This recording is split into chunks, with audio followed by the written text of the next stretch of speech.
नमस्कार दोस्तों। आज के इस वीडियो में हम चर्चा करेंगे मेष राशि का मार्च 2025 का संपूर्ण राशिफल। मेष राशि के द्वितीय भाव में आपके राशि का सबसे महत्वपूर्ण ग्रह गुरु जो है वो भ्रमण कर रहा है और वो मार्गस्थ भी है। उसी प्रकार आपके राशि का जो स्वामी है मंगल जो कि तृतीय भाव में भ्रमण कर रहा है, अब यह भी मार्गस्थ हो चुका है। लेकिन इस महीने में मतलब मार्च महीने में सबसे महत्वपूर्ण बात, आपके व्यय भाव में बहुत सारे जो ग्रह है वो भ्रमण कर रहे हैं। उसी प्रकार रवि और राहु की युति भी होने जा रही है और जो व्यय भाव है वो खर्चा, चिंता, स्ट्रेस, टेंशन का भाव माना जाता है। तो इस लिहाज से देखा जाए तो ऐसी कौन सी बातें हैं जिस पर आपको ध्यान देना आवश्यक है, ऐसी कौन सी बातें हैं जो कि करनी चाहिए, ऐसी कौन सी बातें हैं जो नहीं करनी चाहिए, सभी के बारे में डिटेल में चर्चा इस वीडियो में हम करने वाले हैं। तो सबसे पहले हम चर्चा करेंगे कि आपका जो स्वास्थ्य है मानसिक या फिर शारीरिक वह किस प्रकार का होगा। जैसे कि आपके राशि का जो स्वामी है मंगल जो कि आपका अष्टमेश भी है, आपके तृतीय भाव में भ्रमण कर रहा है। उस प्रकार आपके राशि का जो षष्ठेश है बुध जो कि आपके व्यय भाव में भ्रमण कर रहा है, 15 तारीख के बाद यह जो बुध है वो वक्री होने जा रहा है।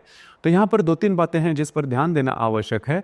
ये जो संपूर्ण महीना है इसमें आप बहुत ज़्यादा एक्टिव नजर आओगे, जो भी महत्वपूर्ण काम है वो आप कर सकते हो। वैसे भी देखा जाए तो आपकी जो राशि है वो बहुत ही ज़्यादा एक्टिव रहती है, किसी ना किसी प्रकार का काम करते ही रहते। इसका जो अनुभव है वो पिछले करीबन 1-2 महीने में आपने देखा होगा, मतलब करीबन दिसंबर से आपने देखा होगा कि आप बहुत ज़्यादा एक्टिव हो, आप बहुत ज़्यादा थोड़ा स्ट्रेस में भी हो। तो इस महीने में जो बातें वो होती रहेंगी, लेकिन मेंटल स्ट्रेस, मानसिक तनाव जो है वो ज़्यादा देखा जाएगा। अब यहाँ पर 2-3 बातें हैं जिस पर ध्यान देना आवश्यक है।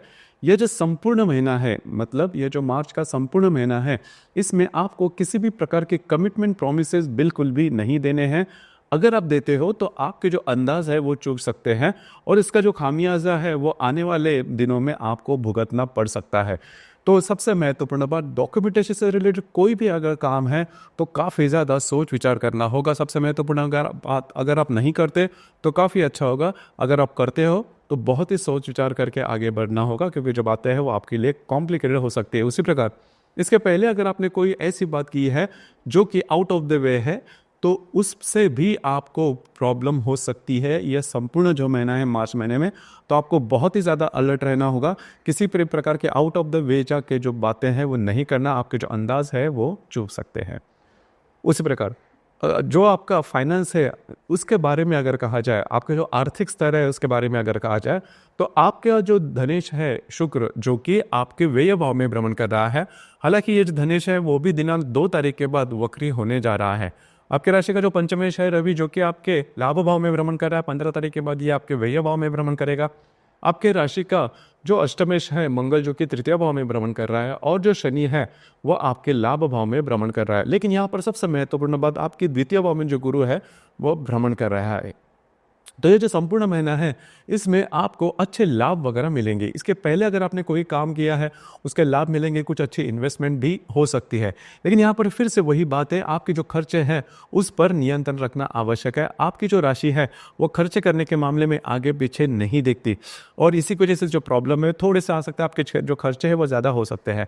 और सबसे महत्वपूर्ण बात, अगर आप शेयर मार्केट में ट्रेड करते हो तो इस महीने में किसी भी प्रकार के ट्रेडिंग, चाहे बड़ी हो या छोटी, आप कितने भी चाहे कॉन्फिडेंट क्यों ना हो, इस महीने में नहीं करना। आपके जो अंदाज है वो पूरे के पूरे चूक सकते हैं। उसी प्रकार अगर शेयर मार्केट में किसी वजह से आपके पैसे अटके हुए हैं तो इस महीने में जो बातें हैं वो थोड़ी और भी ज़्यादा कॉम्प्लिकेटेड हो सकती है। तो रिस्क नहीं लेना। कभी कभार होते हैं कि हम रिवेंज ट्रेडिंग करते हैं, तो इस महीने में ये जो बात है वो बिल्कुल नहीं करना। आपकी जो बातें हैं वो ज़्यादा कॉम्प्लिकेटेड हो सकती है। घर का अगर जो मामला देखा जाए तो घर के जो लोग हैं उनके साथ आपकी जो इंटरेक्शन है वो काफ़ी अच्छी देखी जाएगी। लव लाइफ जो है वो इस महीने में ठीक नहीं रहेगा। खास करके अगर आप किसी के रिलेशनशिप में हैं तो वहाँ पर मिसअंडरस्टैंडिंग हो सकती है, बात जो है वो ब्रेकअप तक भी पहुँच सकती है। तो अगर ऐसी कोई बात होती है तो थोड़ा सा एडजस्ट करने वाली जो बात है वो इम्पोर्टेंट हो जाती है। और हालांकि आपकी जो राशि है वो मूलतः एडजस्ट नहीं करती, लेकिन इस मामले में मतलब ये जो संपूर्ण महीना है इसमें आपको एडजस्ट करना होगा। ये बात बहुत ही ज़्यादा महत्वपूर्ण होगी। खास करके जो गर्भवती महिला है, मतलब मेष राशि की जो गर्भवती महिला है, उन्होंने खुद के स्वास्थ्य के बारे में ध्यान देना बहुत ही ज़्यादा आवश्यक होगा। अगर आपकी संतान है तो आपकी जो संतान है उनके बारे में भी थोड़ा ध्यान देना होगा। आपको लग सकता है कि आपकी जो संतान है आपका काम नहीं सुन रही है, आपके साथ नहीं है, या फिर जुड़ाव नहीं हो पा रहा है, या फिर उनके स्वास्थ्य से रिलेटेड भी छोटे मोटे प्रॉब्लम आपके सामने आ सकती है, तो थोड़ा सा अलर्ट रहना होगा। उसी प्रकार वैवाहिक जीवन के मामले में अगर कहा जाए तो आपके राशि का सबसे महत्वपूर्ण ग्रह शुक्र, जो कि आपके व्यय भाव में भ्रमण कर रहा है और दिनांक 2 तारीख के बाद ये वक्री भी हो रहा है। तो यहाँ पर अगर आप विवाहित हो तो आपकी जो वैवाहिक जोड़ीदार हैं उनके स्वास्थ्य से रिलेटेड जो बातें हैं वो ज़्यादा कॉम्प्लिकेटेड हो सकती है, या फिर उनके साथ जो आपकी जो हार्मनी है उसमें दिक्कतों का सामना आपको करना पड़ सकता है। प्रॉब्लम कॉम्प्लिकेशंस काफ़ी ज़्यादा बढ़ सकते हैं। रिलेशनशिप के मामले में, अगर रिलेशनशिप में हो या फिर वैवाहिक जीवन के मामले में भी जो बातें हैं वो इस महीने में सहज नहीं हैं, तो आपको इन चीज़ों पर थोड़ा सा ध्यान देना होगा। कार्य क्षेत्र से रिलेटेड अगर कहा जाए तो आपके राशि का जो कर्मेश है शनि, जो कि आपके लाभ भाव में भ्रमण कर रहा है, 30 तारीख के बाद शनि जो है वो राशांतर करने जा रहा है। शनि जो है वो आपके व्यय भाव में आएगा, मतलब आपके राशि के लिए 7.5 का जो पहला पर्व है वो शुरू हो जाएगा। तो वैसे भी थोड़ा अलर्ट रहना ज़्यादा आवश्यक है। जो भी आपका कार्य क्षेत्र है उससे रिलेटेड किसी भी प्रकार के नए एक्सपेरिमेंट बिल्कुल भी नहीं करना। खास करके देखिए, अगर आप कोई बातें रिस्क लेके करते हो, कॉन्फिडेंस में जाके करते हो, क्योंकि आपकी जो राशि है कॉन्फिडेंस में काफ़ी आगे मानी जाती है, कॉन्फिडेंस में जाके अगर आप कोई बात करते हो, काम करते हो, तो आने वाला जो समय है वो आपके लिए ठीक नहीं है, 7.5 का भी है। तो ध्यान रखिए, इस प्रकार के किसी भी प्रकार के बड़े जो निर्णय हैं वो नहीं लेना, चाहे आपको कितना भी स्ट्रेस क्यों ना हो, क्योंकि अगर आप कोई निर्णय लेते हो तो आगे आने वाला जो समय है वो आपके लिए और भी ज़्यादा कॉम्प्लिकेटेड हो सकता है। उसी प्रकार ग्रह योगों के मामले में अगर कहा जाए तो दिनांक 2 तारीख को बुध, राहु और नेपच्यून की युति आपके व्यय भाव में होने जा रही है। देखिए, मतलब इस महीने के शुरुआत से आपको पता चलेगा कि जो बातें हैं वो आपके लिए कितने कॉम्प्लिकेटेड हो रही है। जो आपका जो माइंडसेट है वो ठीक देखा नहीं जाएगा। बहुत प्रकार के विचार रहेंगे, क्या करना है क्या, लेकिन आप जो बातें ट्रांसपेरेंसी में रखना, रिस्क बिल्कुल भी नहीं लेना, कमिटमेंट प्रोमिसेस के मामले में आपको बहुत ही ज़्यादा चौकन्ना रहना होगा। उसी प्रकार दिनांक 8 तारीख को रवि और मंगल का त्रिकोण योग होने जा रहा है। अब ये जो त्रिकोण योग है आपके लिए बहुत ही ज़्यादा शुभ फलदायी साबित होगा।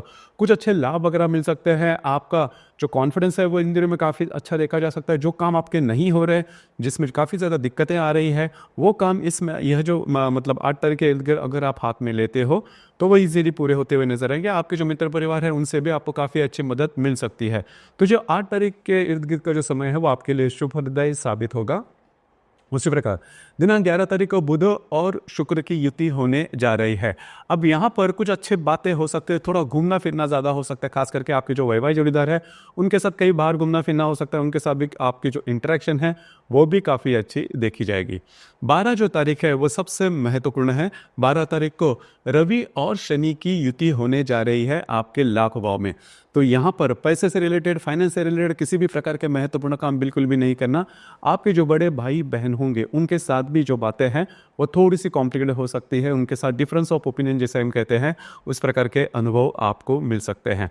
17 तो जो तारीख है वो इस महीने की सबसे महत्वपूर्ण तारीख है, क्योंकि 17 तारीख को रवि और राहु की जो युति है वो होने जा रही है आपके व्यय भाव में। मतलब ग्रहण का जो असर है वो आपके व्यय भाव में देखा जाएगा। तो करीबन 17 तारीख के इर्द गिर्द का जो समय है, किसी भी प्रकार के महत्वपूर्ण निर्णय, मतलब कमिटमेंट, प्रॉमिस, डॉक्यूमेंट से रिलेटेड किसी भी प्रकार के काम नहीं करना, किसी काम की शुरुआत नहीं करना, कोई भी काम ऐसा जो है जो कि आप नया करने जा रहे हो या फिर जिसमें ज़्यादा रिस्क है, बिल्कुल भी नहीं करना। वैसे भी देखा जाए तो आपके जो वैवाहिक जोड़ीदार है उनके स्वास्थ्य से रिलेटेड भी ऐसी कोई समस्या आ सकती है जो कि सॉल्व होने में प्रॉब्लम आ सकती है, या फिर मानसिक तौर पर भी जो बातें हैं वो कॉम्प्लिकेटेड आप दोनों के रिलेशनशिप में आ सकती है। तो इन चीज़ों पर थोड़ा सा ध्यान देना आवश्यक है। जो गर्भवती महिला है उन्होंने भी खुद के स्वास्थ्य के बारे में ध्यान देना बहुत ही ज़्यादा आवश्यक है। दिनांक 19 तारीख को रवि और नेपच्यून की युति होने जा रही है आपके व्यय भाव में।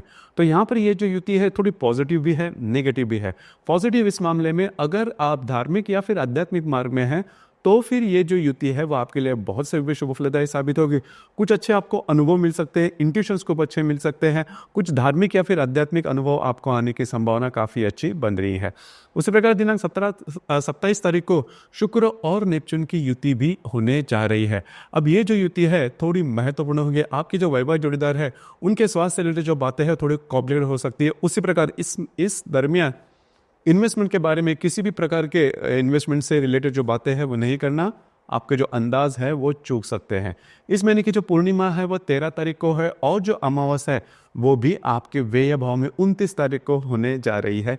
तो व्यय भाव में होने वाले जो सभी जो अभी तक हमने कहा, जैसे मैंने शुरुआत में भी कहा कि जो बहुत सारी जब बातें हैं वो आपके व्यय भाव से रिलेटेड होने वाली है। तो ये जो संपूर्ण महीना है इसमें रवि और राहु की जो युति 17 तारीख को होने जा रहे हैं, उसी प्रकार अमावस जो कि 29 तारीख को है। तो इन दिनों के इर्द गिर्द आपको काफ़ी ज़्यादा चौकन्ना रहना होगा। आउट ऑफ द वे जाके डिसीजन नहीं लेना, कॉन्फिडेंस में जाके ऐसी कोई भी बात नहीं करना जो कि आपके लिए रिस्क लगे। तो इन चीज़ों पर थोड़ा सा ध्यान देना आवश्यक है। जो संपूर्ण महीना है व्यय भाव में बहुत सारे ग्रह जो भ्रमण करने वाले हैं और वो परस्पर योग भी बना रहे हैं, तो आपके लिए कॉम्प्लिकेशंस है वो काफ़ी ज़्यादा बढ़ सकते हैं। खुद से ऐसी कोई बातें नहीं करना जिसकी वजह से जो बातें हैं वो आपके लिए काफ़ी ज़्यादा कॉम्प्लिकेटेड हो जाए। तो याद रखिए ये जो महीना है उतना सहज नहीं है, लेकिन यहाँ पर एक बात बहुत अच्छी है, जो गुरु आपके द्वितीय भाव में भ्रमण कर रहा है वो आपके लिए जो बातें हैं फाइनेंस से रिलेटेड बहुत ज़्यादा कॉम्प्लिकेटेड नहीं बनाएगा।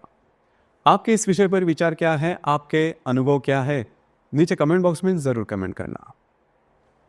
धन्यवाद।